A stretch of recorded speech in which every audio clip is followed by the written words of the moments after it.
Have you ever learned a brand new word, felt super smart, and then, poof, it's gone the next day? Yeah, we've all been there. Well, today, we're going to change that. We're not just learning new words, we're learning how to make them stick, for good. Because, as we're about to see, learning a word isn't about memorization, it's about getting a whole new lens to see the world through. So, let's dive in. And this isn't some dry academic thing. The person behind our source material actually wrote a love letter filled with all the new words they'd learned, just for the fun of it. It's just a perfect reminder that vocabulary is all about expression, connection, and honestly, just being a little playful. All right, so here's our game plan. We're going to start with words for the outside world, what we see. Then we'll go inward to the language of emotions, what you might call the vibe.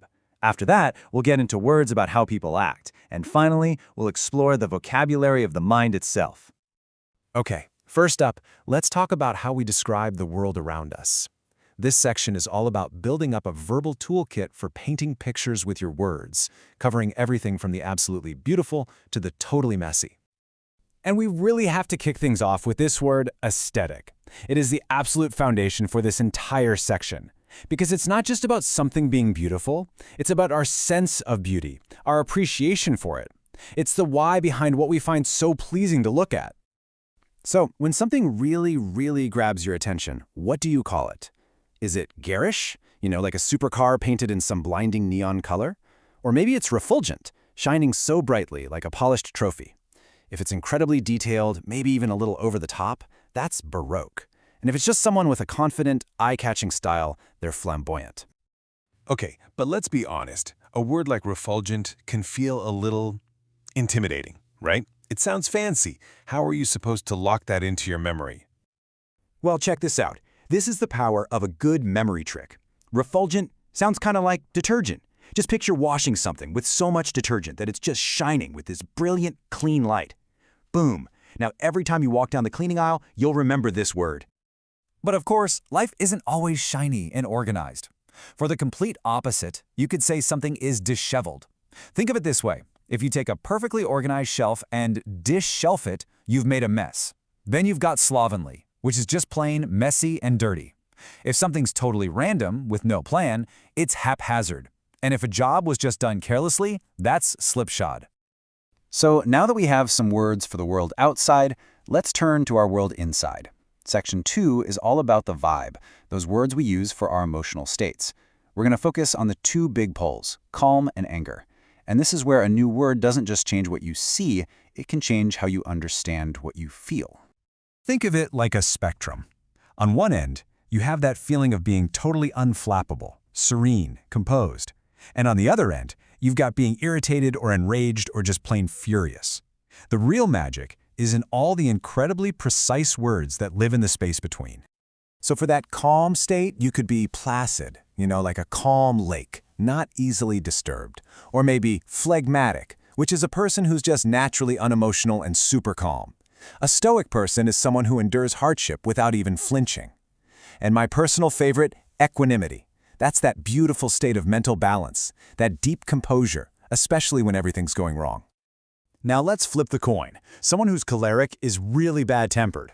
Here's the trick. Just imagine how irritable someone with the disease cholera would be. See? Easy. Irate is just a little hop from irritated. To take umbrage is to take offense.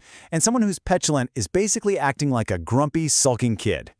And honestly, this might be the best memory trick of them all. Pop culture is your best friend here. To remember umbrage, just think of Dolores Umbridge from Harry Potter. I mean, come on. That was a character who took offense at everything. Once you make that connection, you will never, ever forget what umbrage means. It's just perfect. So, we've covered what things look like and what people feel like. But what about what people actually do? This next section dives right into that whole spectrum between being incredibly careful and being completely careless. Right, so being careful isn't just one thing. If you're assiduous, you show great care and you just don't give up. A fun way to remember it? Think about how careful you'd have to be when working with acid. If you're meticulous or scrupulous, you're obsessed with the tiniest details. And if you're circumspect, you're cautious. The word literally means to look around before you leap. Now, on the careless side of things, someone who is blithe has this kind of happy-go-lucky attitude that can sometimes be totally inappropriate. A perfunctory action is one you do just to get it over with zero real effort, like a quick, fake apology. To be remiss in your duties means you've been negligent. You missed what you were supposed to do. And of course, nonchalant is that cool, casual, unbothered vibe we all recognize. All right, for our final section, we are going straight into the mind. This is where we get into the words that describe how we think, how we perceive the world, and how we judge things, from total genius to being completely gullible. Ah, and here is a classic trap. Ingenious and ingenuous. They look so similar, they sound so similar. But here is the secret to never mixing them up again. Ingenious has the word genius hiding right inside it, so that one means clever and inventive. Which leaves ingenuous to mean the other thing, innocent, unsuspecting, maybe a little naive. And speaking of naive, let's look at a few more words for that idea. A person who is credulous or gullible is just way too quick to believe things. The source material brings up Sansa Stark from the early seasons of Game of Thrones as a perfect example of a character who started out very naive and really paid the price for it. It's such a powerful way to remember the concept. And here is a fantastic word for a very specific type of immaturity, sophomoric. It actually comes from sophomore, the American term for a second-year student. You know, that stage where someone knows just enough to be a little bit pretentious, but is still fundamentally pretty juvenile. It just perfectly captures that awkward in-between phase. So what does this all boil down to? Here's the most important takeaway. Building your vocabulary isn't just about sounding smart. The source mentions how, after learning the word rococo, the author suddenly started noticing a boutique with that name he'd walked past 100 times. A new word gives you new eyes. It doesn't just describe your world, it actively shapes how you see it. And that's really the final thought I want to leave you with. As you go about your day, just think about it. What emotion, what object, what type of person in your life is just waiting for the right word to snap it into focus? What part of your world could you see in a completely new light just by learning what to call it?